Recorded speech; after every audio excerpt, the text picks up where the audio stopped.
So what percentage of city bigwigs think a hung parliament will be bad for Britain's economy? The answer was 80%.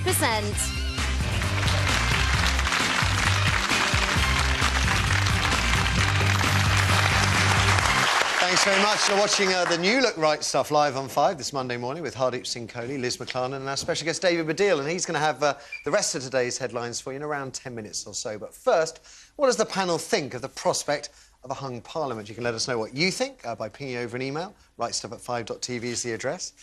Now, if this weekend's opinion polls are to be believed, no clear winner is the most likely outcome of the general election. The Independent reckons the Tories could win 318 seats, Labour 252. There'd be 47 for the Lib Dems and 33 for others. And as you need 326 seats to get a one-seat majority, the Tories would have to form a coalition. The good news, though, folks, is that Gordon Brown has promised to stay on as Prime Minister to see these things through. Now, City leaders, they hate the idea of a hung parliament. Just the thought of it has been enough to send the pound into freefall. Maybe you can understand why. The last time we had one was in February '74. Tory Ted Heath, he tried to do a deal with the Liberals but failed. He resigned and a minority Labour government was formed under Harold Wilson, who went back to the country 7 months later and won a teeny-tiny majority. 1974, taxes went up, failing industries nationalised, we still had the three-day week, inflation running at 17.2%.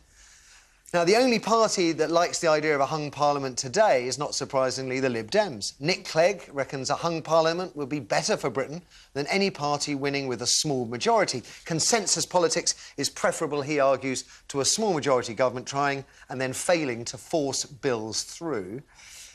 Is he right, Hardy? I think our political system is so tired and so beyond its sell-by date that we seem to have tried everything else in the modern era. And post-Thatcherism, we haven't had a hung parliament. No. So I'm genuinely interested to see if we can maintain some sort of consensus around what's best for the country. I mean, I think anyone who's impartial knows that the best chance for the Exchequer is Vince Cable, right? And everyone else, that's the single most important position in Cabinet currently, given what we're going through. Doesn't really matter who else is around that position. Would he ever get the job? Well, I think it's interesting in the wash-up, which is the period since the election's called to the election, the Labour government removed the proportional representation bill from being discussed. It quite easily could have been passed in the wash-up. The reason they've pulled that out, I think, is that should there be a hung parliament, the independence figures are right, it's a massive bargaining chip to the Lib Dems to say, come and talk to us, form a coalition with us. And if Nick Clegg's got any wherewithal, if he's as canny in the cabinet room as he appears to be in the bedroom, he will he will say to whoever's leading Labour at that point, yeah, we want PR and we want Cable to be Chancellor of the Exchequer. I think that's genuinely exciting and genuinely interesting. The doomsday scenario is, frankly, the whole thing falls apart. And if the whole thing falls apart, maybe that's what's best. Time for a change. It's a likelihood, though, isn't it? It really is. There's a real good chance of it. Yeah. And well, that's if the opinion polls are to be believed, and I don't know. I'm still not sure. I think there's... I'd like to see Parliament be hung. I'd like to see that. Possibly on Parliament Square with popcorn like a massive public execution. That'd be fantastic. Do you think it's is it a scenario that you can imagine as likely? Well, the last time it happened was 1974, and interestingly, in 1974 there were far fewer non-Labour, non-Conservative MPs. Yeah. Now there's like 74. There were about 17 then. So obviously the chances are slightly larger, and also, should it happen, there would be a much greater spectrum of opinion going on within the hung area. So that there are two ways of looking at that. One is, well, nothing will get done.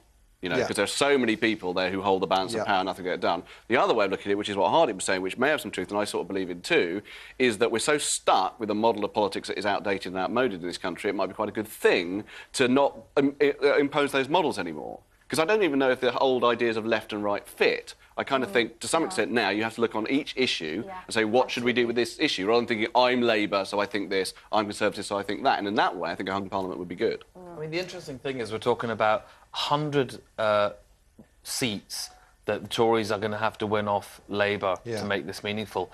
And the swing in those seats is no more than you know, maximum 3,000 people, 4,000 people. So actually, it's down to as little as 300,000 people will decide the future of the country. Yeah. A nation the size that we are, being decided in the hands of a few key voters in a few key seats. It's time for PR.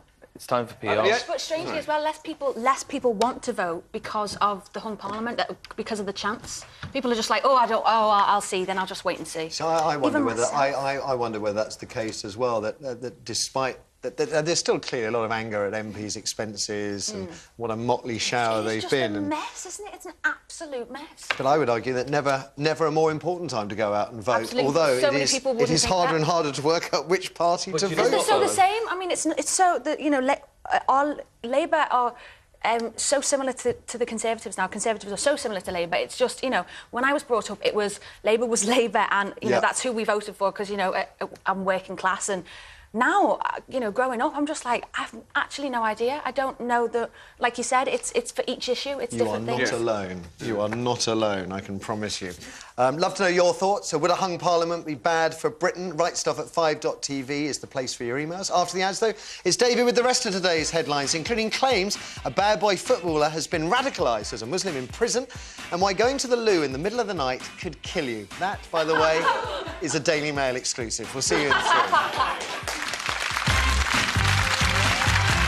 According to today's Daily Mail, what household objects can take control of your TV?